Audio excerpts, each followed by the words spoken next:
What's so funny? Just thinking of a joke.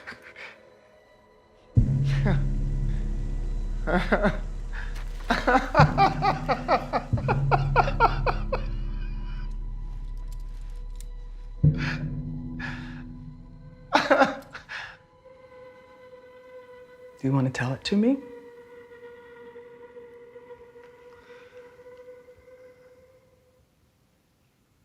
You wouldn't get it.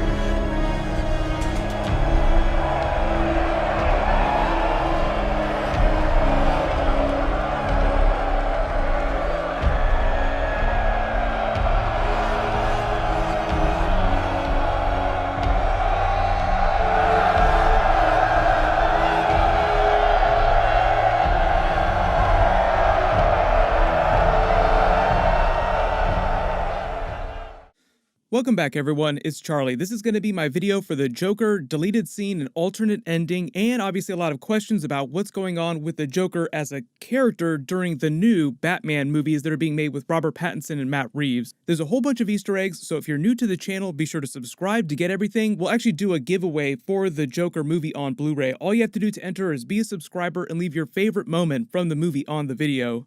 So we'll start by talking about the Joker alternate ending and deleted scene, then I'll talk about the Batman movie and what's going on with the Joker character during the new trilogy. The deleted scene is a big change to the ending and a big change to the version of the Batman mythos that we got during the movie. Because the one that we got, even though there are a couple minor changes, is pretty close to a comic book accurate version of his origin story. They just kind of leave it at that moment with him in the alleyway. But in that version, one of the rioting men in the clown masks hears Joker's broadcast from Murray's studio as inspired by his words, and he just happens to be standing outside the movie theater that Thomas, Martha, and Bruce Wayne just exited, follows them into the alleyway, and gives us our expectedly, mostly comic book accurate version of a Batman origin story where he guns down Thomas and Martha Wayne, ripping off the pearls, which is also right off the comic book page, and leaving Bruce sitting there in shock with their bodies around him.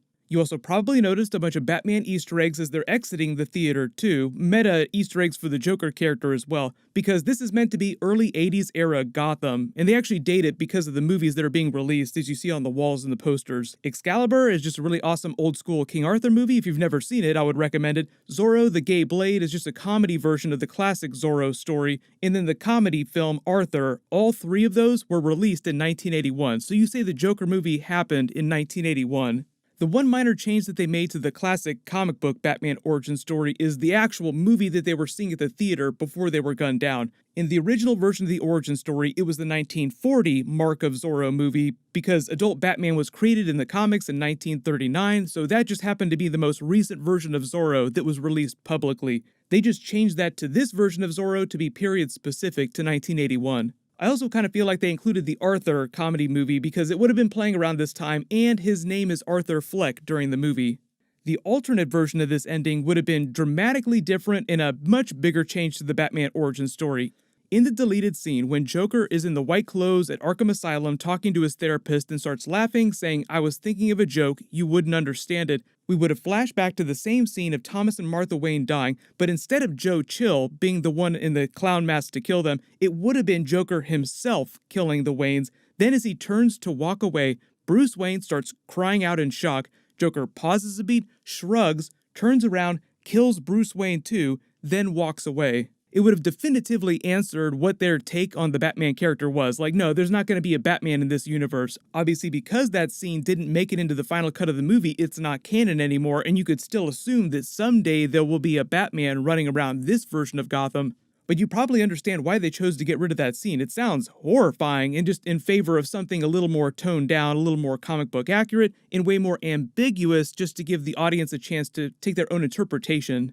If you were confused about what was going on at the end of the movie and what this symbolism meant with him walking down the hallway, so the scene of Joker talking to the therapist was supposed to be happening after a short time jump where he was eventually captured by the police, brought to Arkham Asylum, and this person is just evaluating his mental state. The very end scene with the jump cut to him walking down the hallway as the music's playing, leaving the footprints, is meant to imply that he killed the therapist, is in the process of escaping Arkham Asylum, and will go on to become the comic book Joker. Yes, since the movie has won all those awards, Joaquin Phoenix just won Best Actor for Oscar. Well deserved. Congratulations to him. He had a great speech. There has been real talk of them doing a Joker sequel eventually, but there's been no talk of what that would be, what time period it would take place during. I'll do more videos for it if they make some more official announcements.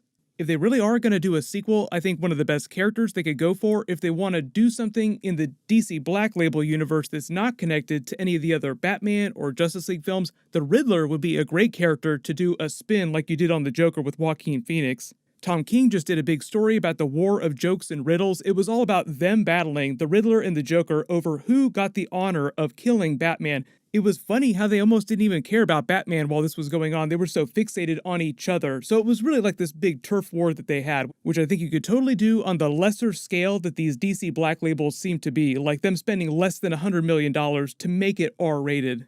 But because they just released that new Batman teaser with the first look at Robert Pattinson's Batman in the new Batsuit, everyone is wondering, what are they going to do with his most iconic villain in the new Batman trilogy? I've seen a lot of you also asking, would Joaquin Phoenix's Joker ever cross over with the new Batman movies if the timeline makes sense?